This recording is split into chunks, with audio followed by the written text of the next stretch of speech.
तो sir accounting helps in finding out accounting helps in finding out the results of business में सबसे पहला है प्रॉफिट या लॉस।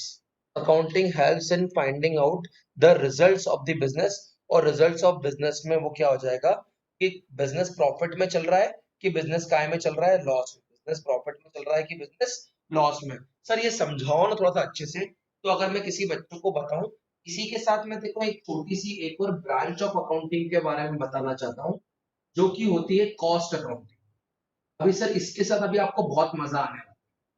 सर एक ब्रांच ऑफ अकाउंटिंग होती है कॉस्ट अकाउंटिंग, तो उसी के साथ अपन help in finding the profit and loss. अच्छा मुझे एक छोटी सी बात बताओ कि आज हमने एक बिजनेस शुरू करा।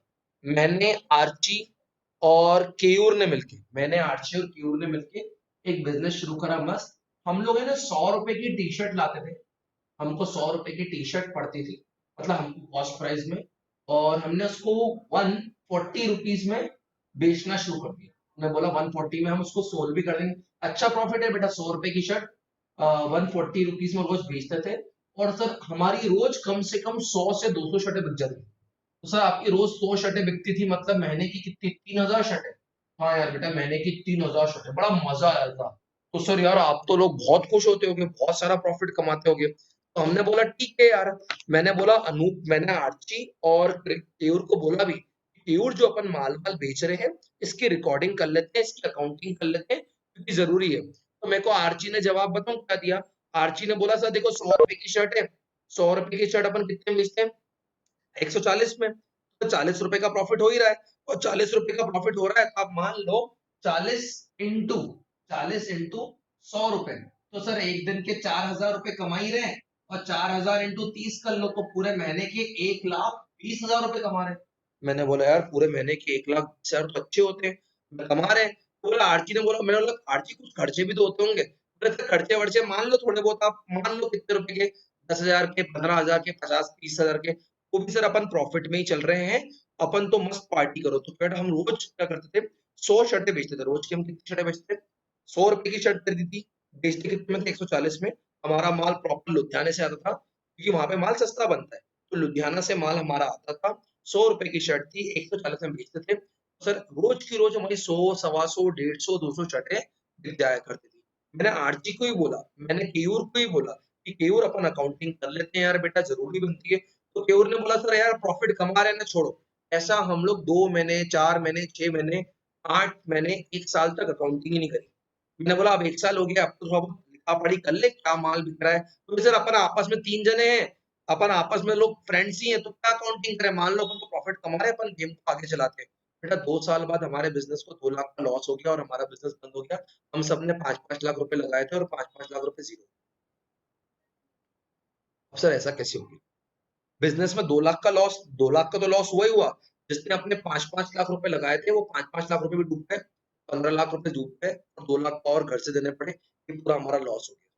सर ऐसा कैसे हुआ, ऐसा कैसे हुआ। कोई बच्चा अगर बता, मेरे कहने पे, अगर मेरे कहने पे आर्ची और केयूर मानते तो हम अकाउंटिंग करते बेटा। हमको जो शर्ट आती थी ना बेटा 100 रुपए की आती थी। तो बेटा ये 100 रुपए की जो शर्ट आती थी वो रोज हम 100-100 शर्टें बेचते थे। तो महीने में बहुत सारी शर्ट आती थी, 3-3 हजार शर्टें वहां से मंगानी पड़ती थी। तो इस पे लगती थी एक ट्रांसपोर्टेशन कॉस्ट। कौन सी कॉस्ट लगती थी बेटा, एक ट्रांसपोर्टेशन कॉस्ट। माल आएगा तो ट्रांसपोर्ट तो लगेगा ना बेटा ट्रक में। तो सर हमसे ट्रांसपोर्टेशन कॉस्ट लगती थी कि जितनी शर्टें मंगाओ पर शर्ट आपके 2 रुपए आपको ट्रांसपोर्टेशन कॉस्ट लगेगी। मतलब अगर हम 1000 शर्ट मंगाएंगे वहां से तो 2,000। बोले ठीक है सर। तो 2 रुपए लगती थी हमको ट्रांसपोर्टेशन कॉस्ट, कम से कम कितनी, 2 रुपए पर शर्ट हमको लगती थी ट्रांसपोर्टेशन कॉस्ट। ठीक है सर। सर जो हमारा उसका, जिस बिल्डिंग में हम लोग रहते थे, उस बिल्डिंग में, जिस बिल्डिंग में हमारा बिजनेस चला शॉप का, तो शॉप का बेटा रेंट हुआ करता था 40,000 रुपये। कितना रुपए होता था, 40,000 रुपए।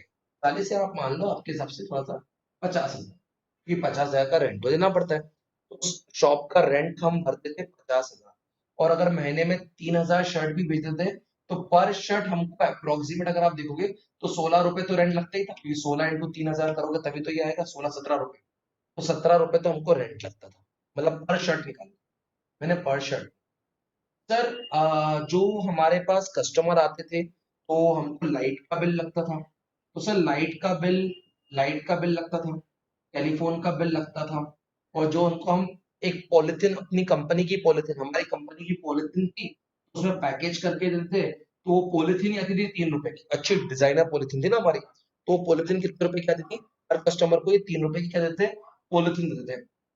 उसके बाद हमारे पास कुछ वर्कर्स भी थे, इतना सारा माल हम खुद तो कर सकते नहीं। तो हमारे पास दो तीन वर्कर थे, और 3 वर्कर की सैलरी अगर बोलूं तो पर वर्कर 10,000। तो महीने के कितने हो गए बेटा? 30,000। और 30,000 अगर 3 शर्ट बेच रहे हैं तो वर्कर्स की सैलरी पर शर्ट कितनी रुपए आ रही है? 10 रुपए। सर कैसे आ गई 10 रुपए? अगर अपन ध्यान देखें तो 30,000 रुपए महीने की सैलरी, तो पर वर्कर कितनी आ गई सर? 3,000 शर्ट, तो डिवाइड बाय कितना? 10। ठीक है सर। लाइट का बिल होता था, टेलीफोन का बिल होता था, बहुत बार कभी कोई कस्टमर आता था तो स्टाफ वेलफेयर, मतलब कुछ थोड़ा खाना खिलाना, चाय वाय पानी पिलाना, स्टाफ वेलफेयर के खर्चे हो गए। हाँ सर, वो भी लगते होंगे 2 या 3 रुपए। ठीक है सर, स्टाफ वेलफेयर, हर कस्टमर पे आपको थोड़ा बहुत उस पे कुछ खर्चा करना पड़ता है, सब करना पड़ता है। हाँ सर, ये बात भी चलो ठीक है। बेटा हमको है ना टैक्स भरना पड़ता है, टैक्स। भाई टैक्स भी तो सर भरेंगे, आपका बिजनेस चल रहा है। तो हमको म्युनिसिपल टैक्स, CGST, SGST, तो पर शर्ट हमको 5 रुपए का तो टैक्स लगता है। तो सर 5 रुपए का आपको टैक्स लगता था क्या? हाँ बेटा। लाइट का बिल मान ले पर शर्ट 2 रुपए आता होगा, टेलीफोन का पर शर्ट बिल आता होगा कितना रुपए? 4 रुपए आता होगा, टेलीफोन का भी 2 रुपए मान ले बिल आता होगा। तो सर अभी तक तो ये हुए। सर इसके अलावा और भी खर्चे होते थे। हाँ बेटा, दुकान लेके बैठे हैं तो खर्चे तो बहुत सारे होंगे। सर उसके अलावा कौन से खर्चे? बेटा कुछ माल डेड स्टॉक हो गया, कुछ कभी कभी कुछ डिस्काउंट मिलता था, कभी कभी कुछ बैड डेब्ट्स हो जाती थी। सर बैड डेब्ट्स का मतलब क्या? लोग माल लेके गए, कभी आधा पैसा दे पा रहे हैं, आधा पैसा नहीं दे रहे हैं। कभी कभी कुछ माल आउट ऑफ ट्रेंड हो जाता था, एक दो शर्टें खराब निकलती थी तो वो शर्टें वापस आ जाती थी। तो सर इन सबको मिला के अगर अपन इसका 3 रुपए और इसका 5 रुपए मान ले तो बेटा कॉस्ट कितनी होगी? 100, 102, 119, 121, 123, 126, 136, 139, 144, 148, 147, 152। तो इनडायरेक्टली एक शर्ट हमको पड़ कितने की रही थी बेटा? 152। अगर कोई चीज कम भी कर लो, कोई चीज कम भी कर लो, अप्रोक्सीमेट एक शर्ट हमको पड़ कितने की रही थी बेटा? 150 की। एक शर्ट हमको पड़ कितनी रही थी? 150 की। और वो शर्ट को हम बेच कितने में रहे थे? शर्ट हमको मिल तो रही थी कितने की? 150 की। और वो शर्ट हम बेच कितने में रहे थे? हम बेच रहे थे 140 में। तो हर दिन हमको 10 रुपए एक शर्ट पे नुकसान हो रहा था। सर 10 रुपए एक शर्ट पे अगर आपको नुकसान हो रहा था, तो सर अगर आप महीने की 3,000 शर्टें बेच रहे थे तो 3,000 इंटू 10, हर महीने आपको 30,000 रुपए का प्रॉफिट हो रहा था कि लॉस हो रहा था? हमको हर महीने 30,000 रुपए का लॉस हो रहा था। और सर ये लॉस आपने क्या 1 महीना चलाया, 2 महीना चलाया, 3 महीना चलाया, कि 1.5 2 साल तक चलाते गए?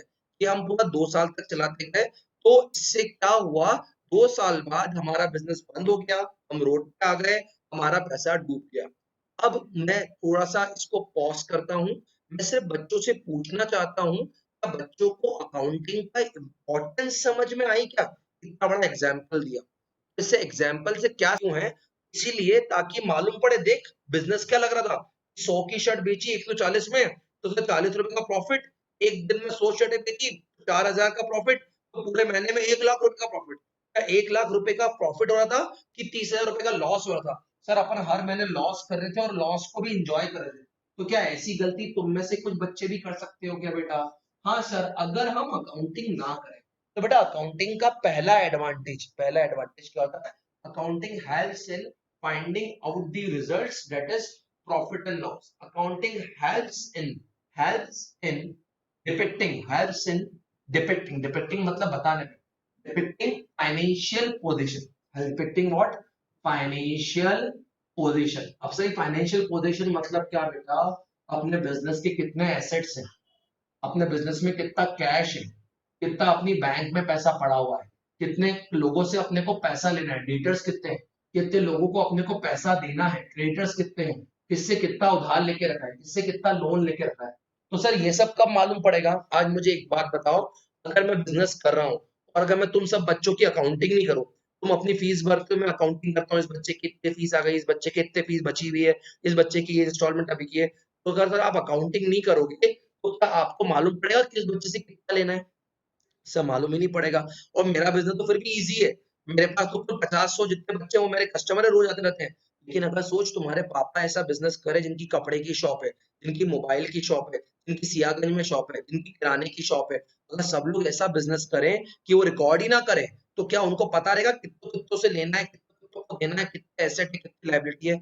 नहीं यार सर। तो सर अकाउंटिंग का दूसरा एडवांटेज, पहला एडवांटेज क्या है? Accounting helps in what? Finding out profit and loss. Second accounting का एडवांटेज क्या है? Accounting helps in depicting what?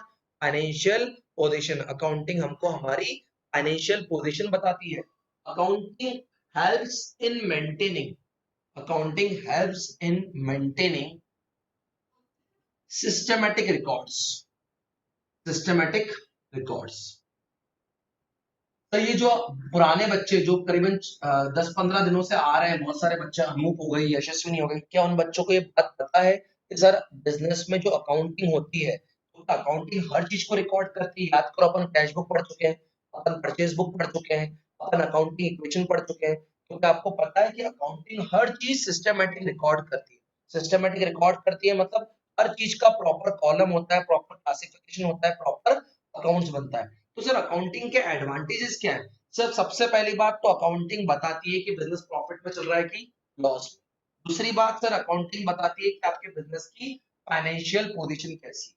तीसरी बात आपकी अकाउंटिंग बताती है कि आपके अकाउंट के रिकॉर्ड सिस्टमेटिकली मेंटेन्ड है कि नहीं। क्या सर ये सारे रिकॉर्ड सिस्टमेटिक मेंटेन होने चाहिए?